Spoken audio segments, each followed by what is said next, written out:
గతేడాది జరిగిన కారు ప్రమాదంలో తీవ్రంగా గాయపడి కోలుకుంటున్న team India wicket keeper Rishabh Pant health పై తాజాగా ఒక అప్డేట్ వచ్చింది. పంత్ పూర్తిగా కోలుకునేందుకు మరొక 9 నెలల సమయం పట్టొచ్చని తెలుస్తోంది. ఆ సమయానికైనా పంత్ కోలుకున్నాడంటే అది చాలా వేగవంతమైన రికవరీ అని వైద్యులు చెబుతున్నారు. ఈ మధ్యలో అతను సెప్టెంబర్ నెలలో జరిగే ఆసియా కప్, అక్టోబర్, నవంబర్లో జరిగే వన్డే వరల్డ్ కప్లకు దూరంగా ఉండాల్సి ఉంటుంది. ప్రస్తుతం కర్రల సాయంతో నడుస్తున్న పంత్ ఏ సహాయం లేకుండా నడవాలంటేనే మరికొన్ని వారాలు పట్టొచ్చని తెలుస్తోంది.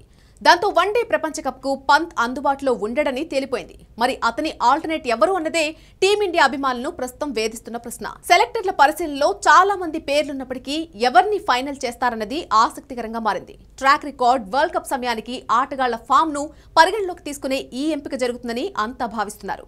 దీంతో పాటు ప్రస్తుత ఐపీఎల్లో వివిధ జట్ల వికెట్ కీపర్ల ప్రదర్శనను కూడా పరిగణలోకి తీసుకునే అవకాశం ఉంది. వన్డే వరల్డ్ కప్ కు ప్రధానంగా వినిపిస్తున్న పేర్లలో సంజు శాంసన్, ఇషాన్ కిషన్ ముందు వరుసలో ఉన్నారు. ఆ తర్వాత కేఎల్ రాహుల్, శ్రీకర్ భరత్ పేర్లు వినిపిస్తున్నాయి. ఒకవేళ కేఎల్ రాహుల్ ని పూర్తి స్థాయి బ్యాటర్గానే వినియోగించుకోవాలని సెలెక్టర్లు భావిస్తే ఈ జాబితా నుంచి అతని పేరు తొలగిపోవచ్చు. అలాగే ఐపీఎల్లో Gujarat opener, veteran player Saha అవకాశాలను కూడా తీసి పాడేయడానికి వీల్లేదు.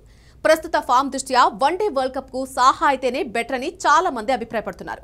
ఈ సీజన్లో దినేష్ కార్తిక్ పూర్తిగా తేలిపోయాడు కాబట్టి అతన్ని పరిగణలోకి తీసుకునే అవకాశం లేదు.